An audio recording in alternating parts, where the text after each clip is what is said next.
Imaginemos por un momento el siguiente escenario. Y es algo para que quienes nos escuchan lo reflexionen así a fondo. A ver. ¿Qué pasaría si la humanidad entera estuviera completamente convencida de ser experta en un tema vital? O sea, en algo que literalmente define y perpetúa nuestra existencia. Ujú. Pero que en la práctica, lo único que sabe hacer es encender y apagar un interruptor, sin entender en lo más mínimo cómo funciona la electricidad. Híjole, es una imagen muy fuerte. Sí, es como creemos que dominamos una fuerza monumental simplemente porque sabemos apretar un botón para que haya luz en la habitación. Bienvenidos a una nueva inmersión profunda. Gracias. Y bueno, nuestra misión de hoy es explorar un texto sumamente intrigante, filosófico y la verdad bastante provocador. Titulado Sexo, el superátomo, el átomo maestro de la energía humana. Ok, vamos a desempacar esto porque... Porque vaya que hay tela de dónde cortar. Exacto. Es un documento fascinante que plantea un cambio de paradigma total. Y el objetivo central que tenemos al analizar estas páginas es explorar una afirmación muy audaz que hace el autor. Ajá. El texto sostiene que como especie padecemos de un analfabetismo sexual casi absoluto. Una frase durísima, digo. Totalmente. Nos plantea que transformar nuestra perspectiva sobre esta energía no es solo una cuestión de bienestar personal o mejorar la intimidad, Claro. sino que tiene el potencial real de reestructurar nuestra psicología y, en última instancia, los cimientos mismos de la civilización. A ver, hay que desmenuzar esto a fondo. Porque la premisa con la que arranca el material es un golpe directo al ego de cualquiera. Sí, no te deje indiferente. Nos dice que tener experiencia mecánica, o sea, haber acumulado muchos encuentros en la vida, o tener una pareja estable de años. O incluso haber tenido hijos. Exacto, haber tenido hijos. Eso no significa en absoluto comprender la energía sexual. Para nada. El texto hace una analogía muy clara.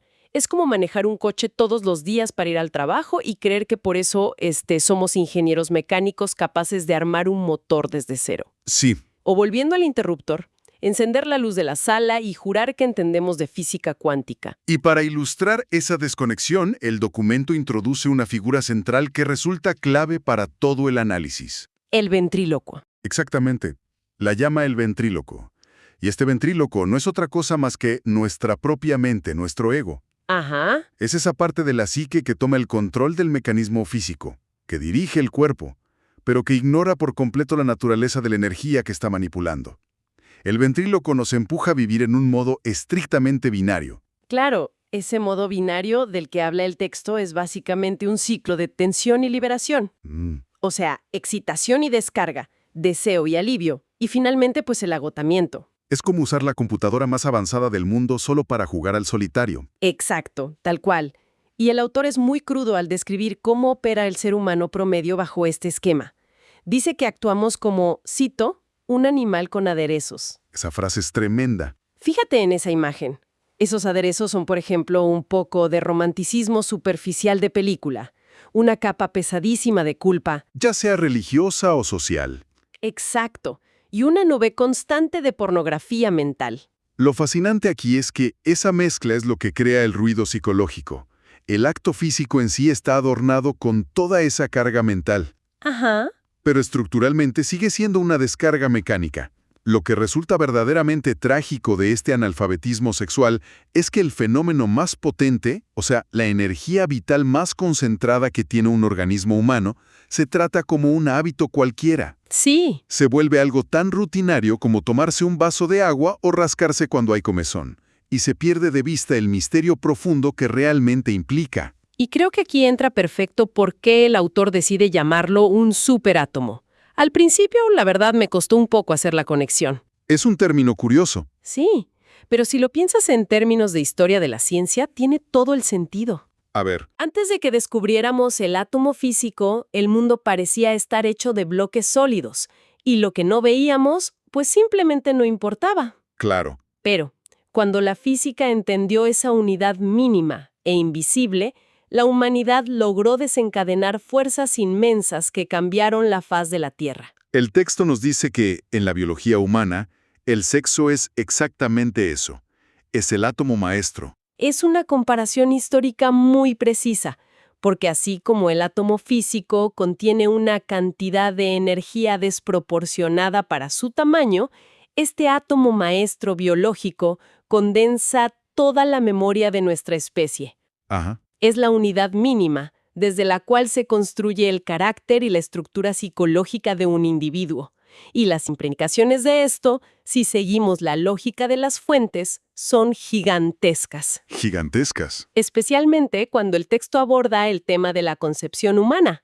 Híjole, esa parte es de las que más te dejan pensando. Sí, te sacude. Porque desafía frontalmente muchas ideas preconcebidas. El texto argumenta que la gran mayoría de la gente manipula este átomo a ciegas, como niños jugando con material radioactivo en el patio trasero. ¡Qué analogía tan fuerte! Plantea que concebir hijos en estados de rabia profunda, cargando culpa, bajo los efectos del alcohol o en una desconexión emocional total, no es un evento aislado que simplemente ocurre y ya. No, para nada. El autor sostiene que toda esa energía, ese estado hormonal y psicológico del momento, se imprime de forma directa en el sistema nervioso del nuevo organismo que apenas se está formando. Y es vital entender que el autor no lo aborda desde una perspectiva esotérica, lo hace desde una visión mecánica. Exacto, no es misticismo. A menudo la sociedad le echa la culpa al azar, a la genética, o usa la palabra karma para explicar por qué ciertas personas nacen con problemas estructurales, angustias inexplicables o tendencias destructivas.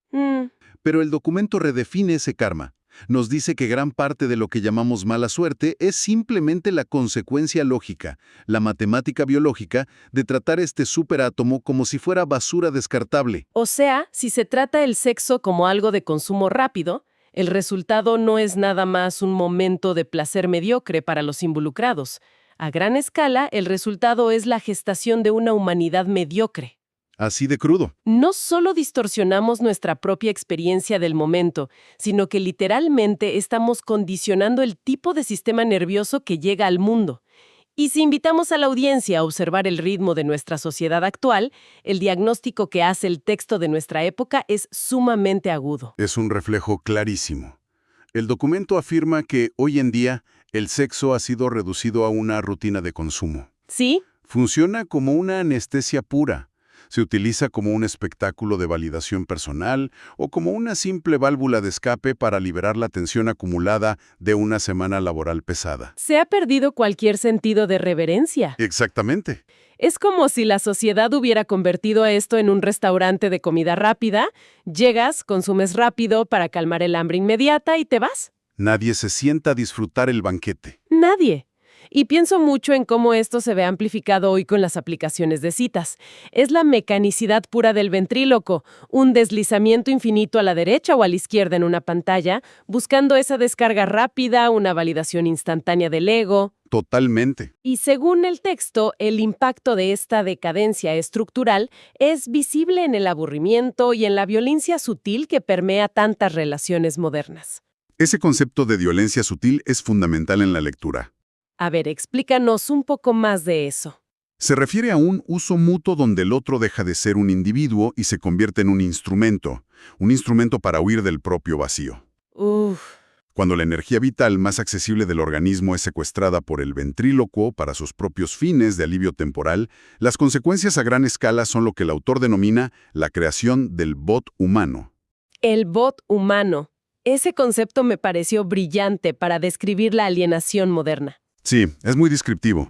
El texto detalla que este bot humano es un ser que ha sido gestado y luego educado en un clima de absoluta confusión, de prisa y muchas veces de vergüenza silenciosa. Ajá. Básicamente describe a un enjambre humano que camina por la vida saturado de frustración, sintiendo un vacío interno que no sabe cómo explicar. Sin tener la menor idea. Exacto, sin tener la menor idea de que gran parte de ese ruido mental comenzó literalmente en el acto que le dio la vida. Y en este punto de nuestra inmersión profunda, es imprescindible hacer una aclaración que el texto repite casi como un mantra. Sí. Esto no es moralismo, es mecánica pura. No hay un juicio de valor sobre lo que es pecado desde una visión puritana o religiosa. Claro, no va por ahí. El autor habla de arquitectura energética. Es simple causa y efecto. Si construyes los cimientos de un edificio sobre terreno fangoso e inestable, la estructura entera va a temblar. Lógico. Si el átomo maestro se utiliza desde la confusión y el caos, la civilización construida sobre él hereda esa misma inestabilidad. Aquí es donde verdaderamente el análisis da un giro y déjame decirte, aquí es donde se pone realmente interesante. Totalmente. Porque el documento no se limita a darnos un diagnóstico sombrío y dejarnos ahí tirados con la angustia. Afortunadamente no. Nos explica qué sucede cuando la mecánica cambia, cuando las cosas se operan desde otro lugar. Y para ello, introduce la idea de la polaridad y de la electricidad viva. Nos dice que dejando a un lado cualquier romantización o cuento de hadas, existen polos energéticos, lo masculino y lo femenino. Ajá. Y cuando estos dos polos físicos se encuentran con una entrega real, libre del ruido del ventríloco, ocurre un fenómeno mecánico concreto. Se cierra un circuito. Cerrar ese circuito, según detalla el autor, es algo completamente distinto a la descarga de tensión binaria que mencionábamos al principio. Es otra cosa por completo. Se describen fenómenos muy específicos durante un encuentro prolongado y profundo. Físicamente, hay una sensación de expansión, de calor interno, Sí. pero los fenómenos psicológicos son aún más reveladores. Ocurre una disolución momentaria del yo. El tiempo, tal como lo percibe la mente, desaparece. No hay ansiedad por el futuro ni peso del pasado. Se entra en un presente absoluto. El texto usa una expresión increíble para esto. Habla de abrir una ventana al territorio. El territorio. Y define este territorio como un fondo de conciencia sin nombre. Un lugar sin mapa donde el ego simplemente no puede entrar. Es un espacio puramente de ser. Y lo que me llama mucho la atención es que el autor no dice que esta experiencia sea un mito inalcanzable. Dice que existe, que está ahí disponible. El problema real es que casi nadie tiene la capacidad de sostener la mirada hacia ese abismo. Porque da miedo. Exacto, porque en el momento en que el ventríloco, o sea, nuestra identidad construida, siente que se está disolviendo y pierde el control del mecanismo, entra en pánico total. Y sale corriendo. Sale corriendo, de vuelta a su anestesia, a su rutina de encendido y apagado. Si conectamos esto con el panorama general, ese pánico del ventríloco explica gran parte del enfoque moderno hacia la sexualidad. La sociedad vive obsesionada con la técnica. Sí. Hay una industria entera de revistas, tutoriales, manuales dedicados a mejorar el desempeño físico, como si se tratara de un deporte olímpico. Literalmente. Pero las fuentes de hoy nos ofrecen un par de analogías brillantes para desmentir esta obsesión técnica. Esas analogías son probablemente la mejor forma de aterrizar todo este concepto filosófico. La primera es la del escultor. Ajá. El autor nos dice, imagínate a un escultor que está completamente borracho, alterado y fuera de sí. Y tú puedes ponerle enfrente el bloque de mármol de Carrara más perfecto y puro del mundo. Sí, el material ideal. Puedes darle las mejores herramientas, pero por el simple hecho de su estado interno, su caos mental inevitablemente va a deformar la obra. Así es. No importa la calidad del mármol, lo que dicta el resultado es la arquitectura interna del artista. Exactamente. Y la segunda metáfora que es igual de potente es la de la bailarina. Esa me encantó. Pensemos en una bailarina de ballet clásico, que por dentro está destrozada emocionalmente, llena de tensión, de miedo o de prisa. Por su entrenamiento ella puede salir al escenario y ejecutar cada paso a la perfección. La coreografía técnica será impecable, no cometerá un solo error de postura. Claro, domina la técnica. Pero el texto hace una observación crucial. Ahí no habrá danza, solo habrá una gimnasia tensa, una ejecución mecánica. Y cuando aplicamos esto a la energía del superátomo, todo el paradigma se voltea de cabeza.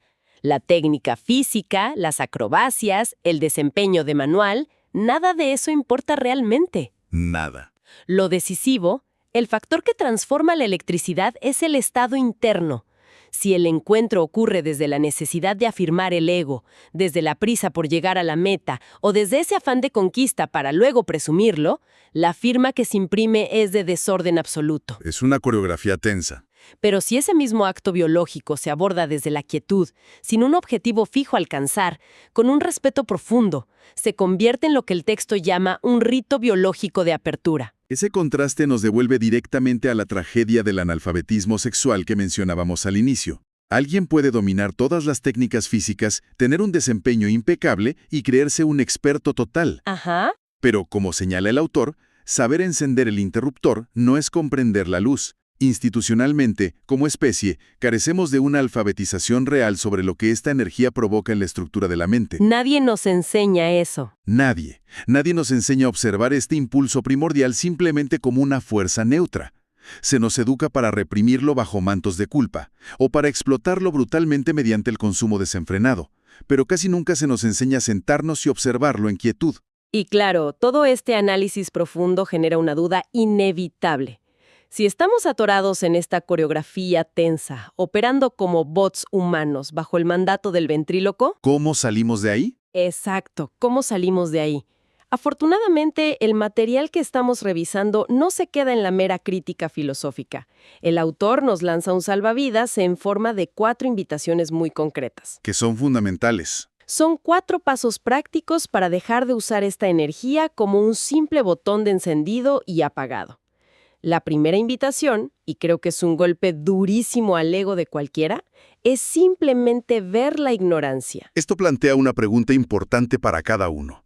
Ver la ignorancia implica tener la honestidad brutal de admitir que en realidad no sabemos nada sobre esta energía. Sí, Es reconocer que toda nuestra vida hemos operado en ese modo binario y aceptar que ha sido el ventrílocuo, con todos sus condicionamientos y miedos, quien ha estado administrando este superátomo únicamente para su beneficio inmediato y su alivio. es como darse cuenta de que llevas toda la vida usando un telescopio espacial para espiar a los vecinos en lugar de mirar las estrellas. Es una gran forma de ponerlo. Admitir que no sabemos es el único punto de partida real para aprender algo nuevo.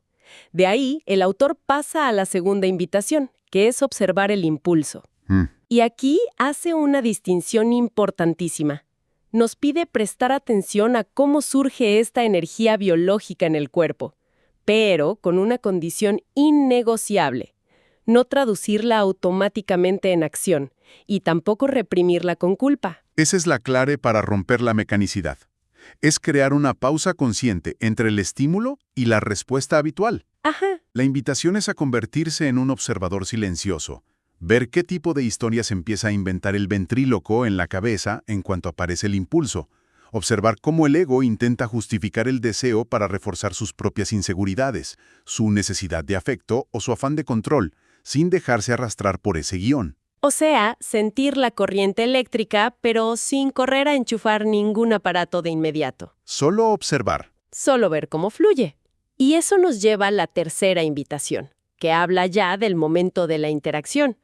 El texto sugiere llevar conciencia al encuentro sexual, pero sin teatro espiritual. Esa parte es vital hoy en día. Me parece fascinante cómo lo frasea. Para bajarlo a un contexto muy actual, no se trata de prender incienso, poner música mística y actuar como si fueras un gurú iluminado en una foto de redes sociales. Exacto.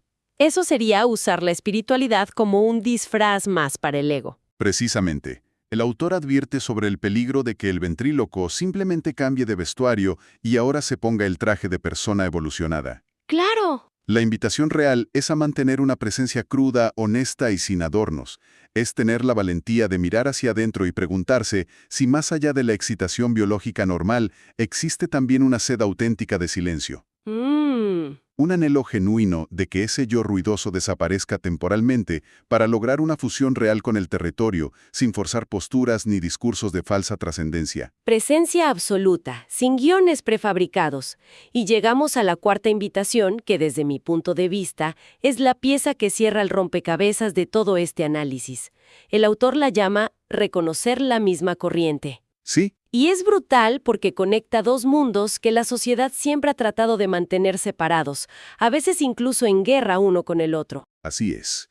Esta cuarta invitación nos pide comprender que este superátomo, esta electricidad sexual básica, es en su esencia exactamente la misma energía que, en sus frecuencias más sutiles, llamamos búsqueda espiritual, anhelo de claridad o necesidad de trascendencia. No son 2 fuerzas separadas. No son 2 fuerzas antagonistas compitiendo por el control del cuerpo humano. Es exactamente el mismo combustible vital. ¡Wow! Si esa energía está mal dirigida, si está secuestrada por los miedos del ventríloco, inevitablemente produce adicción, un vacío estructural y fomenta este estado del bot humano. Claro. Pero si esa misma corriente se dirige correctamente, sostenida desde la presencia y la quietud mental, produce una claridad y una lucidez absolutas. Entonces, ¿qué significa todo esto? Juntando todas las piezas de este rompecabezas que hemos desmenuzado, el mensaje de nuestras fuentes es profundamente confrontativo, pero al mismo tiempo abre una puerta gigante. Ujú. A nivel colectivo, el pronóstico es claro. Mientras este superátomo siga secuestrado, la especie seguirá funcionando como un enjambre desorientado. Tristemente sí. Mientras la energía se siga banalizando a través de la pornografía y el consumo rápido, o mientras siga siendo reprimida y deformada por herencias de culpa moral, seguiremos replicando la misma estructura inestable. El ego la seguirá usando como simple anestesia para evadir el peso de existir. El texto es muy realista en ese sentido. La transformación de fondo no va a ocurrir por decreto ni a través de debates filosóficos abstractos.